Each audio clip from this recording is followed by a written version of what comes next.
In this same New Bedford there stands a whaleman's chapel, and few are the moody fishermen, shortly bound for the Indian Ocean or Pacific, who fail to make a Sunday visit to the spot.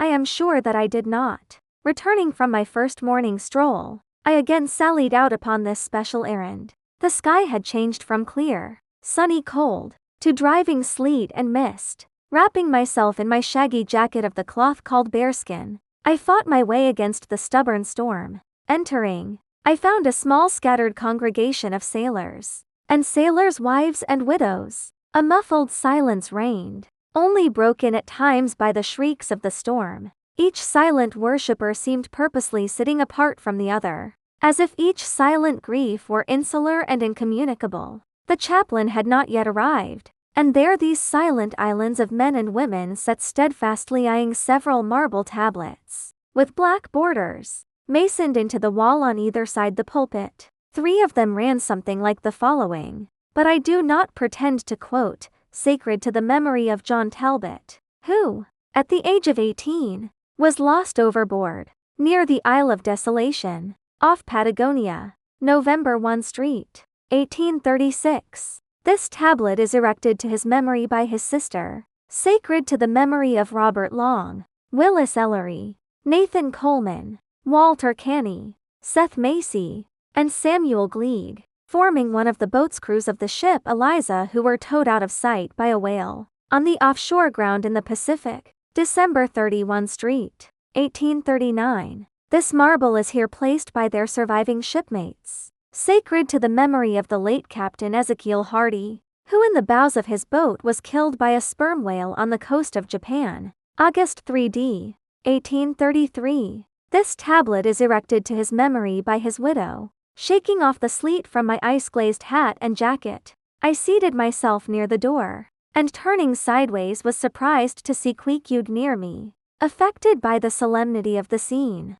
there was a wondering gaze of incredulous curiosity in his countenance. This savage was the only person present who seemed to notice my entrance, because he was the only one who could not read, and, therefore, was not reading those frigid inscriptions on the wall. Whether any of the relatives of the seamen whose names appeared there were now among the congregation, I knew not, but so many are the unrecorded accidents in the fishery, and so plainly did several women present wear the countenance if not the trappings of some unceasing grief, that I feel sure that here before me were assembled those, in whose unhealing hearts the sight of those bleak tablets sympathetically caused the old wounds to bleed afresh. Oh, ye whose dead lie buried beneath the green grass, who standing among flowers can say here lies my beloved, ye know not the desolation that broods in bosoms like these. What bitter blanks in those black-bordered marbles which cover no ashes! What despair in those immovable inscriptions! What deadly voids and unbidden infidelities in the lines that seem to gnaw upon all faith,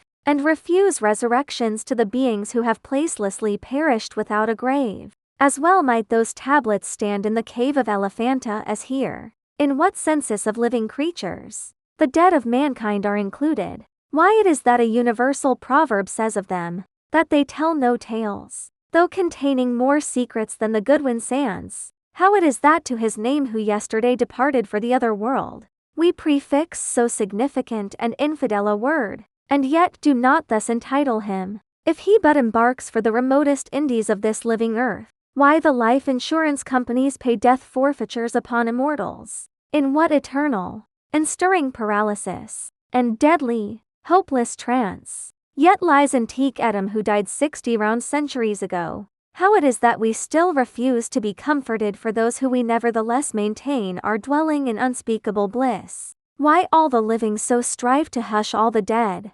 Wherefore but the rumor of a knocking in a tomb will terrify a whole city. All these things are not without their meanings, but faith, like a jackal, feeds among the tombs, and even from these dead doubts she gathers her most vital hope.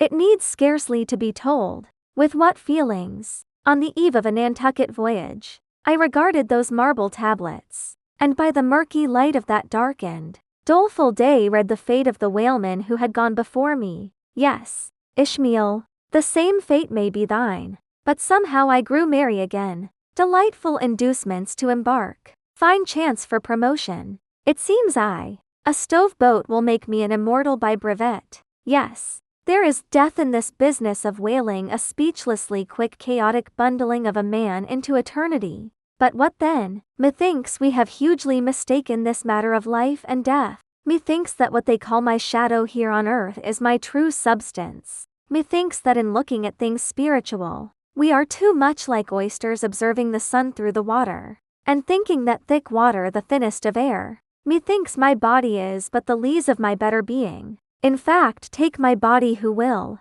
Take it, I say. It is not me. And therefore 3 cheers for Nantucket. And come a stove-boat and stove-body when they will. For stave my soul, Jove himself cannot.